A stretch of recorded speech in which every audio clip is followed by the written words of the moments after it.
તો એલપીજીની અછતની અફવાઓ પર સરકારે કડક વલણ અપનાવ્યું છે। પેટ્રોલિયમ મંત્રાલયના સચિવ ડોક્ટર ધીરજ મિત્તલે તમામ રાજ્યો અને કેન્દ્ર શાસિત પ્રદેશોના મુખ્ય સચિવોને પત્ર લખ્યો છે। રોજ પ્રેસ બ્રીફિંગ કરી યોગ્ય માહિતી આપવા માટે આદેશ કરવામાં આવ્યો છે। સંગ્રહખોરી અટકાવવા કેન્દ્ર સરકાર એક્શનમાં આવી છે અને કાળાબજારી પર સરકારની કડક નજર પરિસ્થિતિને તાત્કાલિક નિયંત્રણમાં લાવવા માટેના આદેશ આપવામાં આવ્યા છે। મંત્રાલયના જણાવ્યા અનુસાર હાલમાં ફક્ત 17 રાજ્યો અને કેન્દ્ર શાસિત પ્રદેશો જ નિયમિત અથવા સમયાંતરે પ્રેસ બ્રીફિંગ કરી રહ્યા છે, જે અપૂરતું માનવામાં આવે છે। સોશિયલ મીડિયા અને ચેનલો દ્વારા સમયસર જનતાને સચોટ માહિતી પ્રસારિત કરવા સૂચના અપાઈ છે।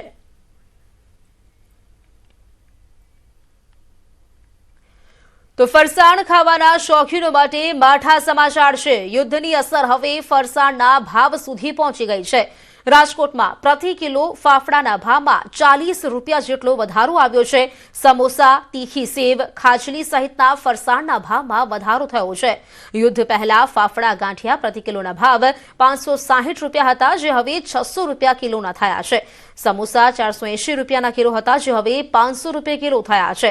તો રાજકોટમાં મોટી સંખ્યામાં ફરસાણની દુકાનો આવેલી છે। ફરસાણના ભાવ વધવા પાછળનું કારણ હાલમાં યુદ્ધના કારણે કોમર્શિયલ ગેસના ફોર્મમાં વધારો થયો છે અને તેલના ભાવમાં પણ વધારો થયો છે, તેમજ લોટના ભાવમાં પણ વધારો થયો છે, તેથી ફરસાણ પણ મોંઘું થયું છે।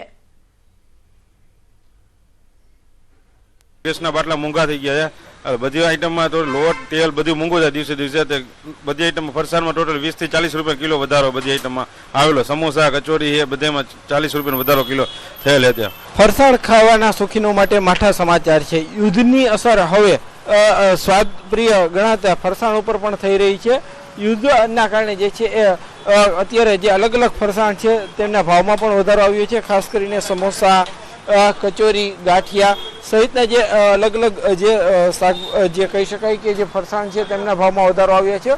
ખાસ કરીને જે રીતના ફાફડા ગાંઠિયા છે તે રાજકોટની આમ તો ઓળખ કહેવાય છે, તેમાં પણ 20 રૂપિયાથી લઈ અને 50 રૂપિયા સુધીનો ભાવ વધારો જે છે આવ્યો છે।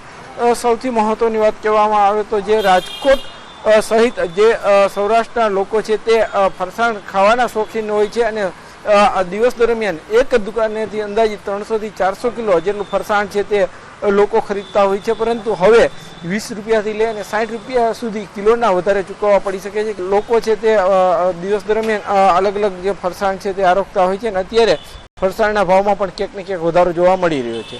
હાર્દિક જોશી, ન્યૂઝ 18 ગુજરાતી, રાજકોટ। ઈરાન અને ઇઝરાયલ વચ્ચે સતત યુદ્ધ ચાલુ છે। આ વચ્ચે વધુ એક વિડીયો સામે આવ્યો, જેમાં ઈરાન દ્વારા ઇઝરાયલ પર મિસાઇલ હુમલો કરવામાં આવ્યો તેનો વિડીયો સામે આવ્યો છે। ઇઝરાયલના મધ્ય શહેર પેટા ટિકવા પર ઈરાની બેલેસ્ટિક મિસાઇલનો હુમલો થયો તે ક્ષણ બતાવવામાં આવી। જો કે સામે ઇઝરાયલી સેનાનું કહેવું છે કે તેમણે છેલ્લા 24 કલાકમાં મધ્ય અને પશ્ચિમ ઈરાનમાં 20 થી વધુ હવાઈ હુમલા કર્યા છે, જેમાં 50 થી વધુ લક્ષ્યોને નિશાન બનાવવામાં આવ્યા છે।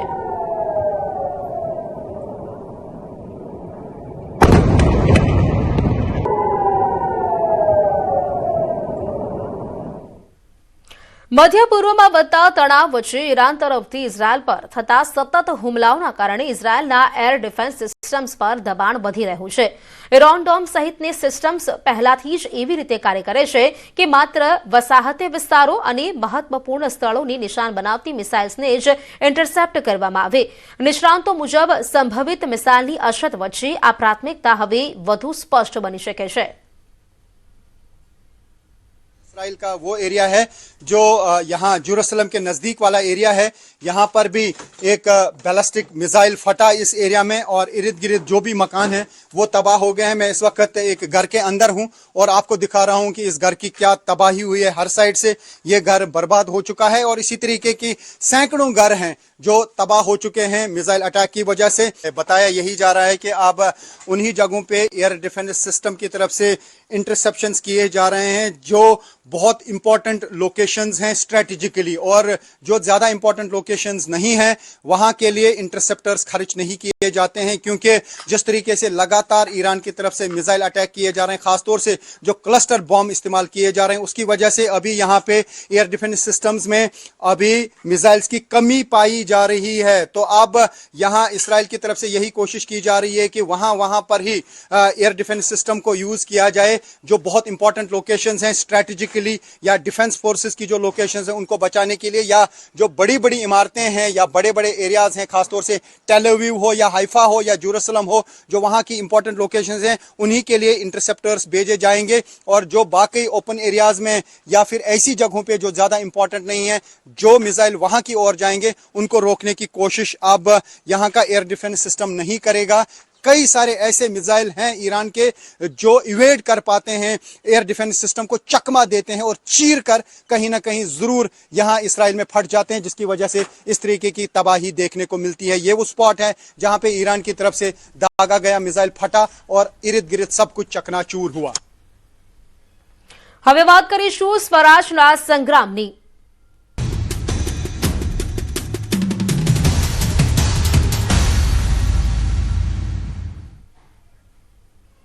અમદાવાદ મહાનગરપાલિકાની ચૂંટણીનો જંગ સરખેજ વોર્ડમાં ભાજપ દ્વારા દાવેદારોની સેન્સ પ્રક્રિયા। સરખેજ વોર્ડની 4 બેઠક માટે ટિકિટ વાંચુકો ઉમટ્યા છે। જનરલ બેઠકમાં અનુસૂચિત જાતિના દાવેદારોનો રાફડો ફાટ્યો। 16 જેટલા અનુસૂચિત જાતિના લોકોએ મેન્ડેટ માટે માંગ કરી છે, તો 4 બેઠક માટે સેન્સ પ્રક્રિયામાં 65 જેટલા દાવેદારો નોંધાયા છે। ગત ચૂંટણીમાં કોંગ્રેસના મંજુબેન સોલંકીને 10,785 વોટ મળ્યા હતા, તો આ ચૂંટણીમાં ભાજપ પણ જનરલ બેઠકમાં અનુસૂચિત જાતિના ઉમેદવારને મેન્ડેટ આપે તેવી માંગ ઉઠી છે।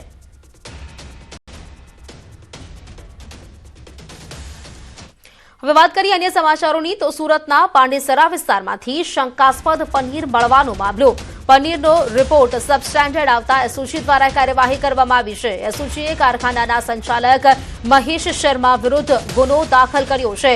3 માર્ચે એસઓજી અને એસએમસીના ફૂડ સેફ્ટી વિભાગે દરોડા પાડ્યા હતા। ભીડભંજન સોસાયટીમાંથી 1,400 કિલો શંકાસ્પદ પનીર જપ્ત કરવામાં આવ્યું હતું। પામોલિન તેલ, એસિડિક એસિડ સહિત 28 લાખથી વધુનો મુદ્દામાલ પણ જપ્ત કરવામાં આવ્યો હતો।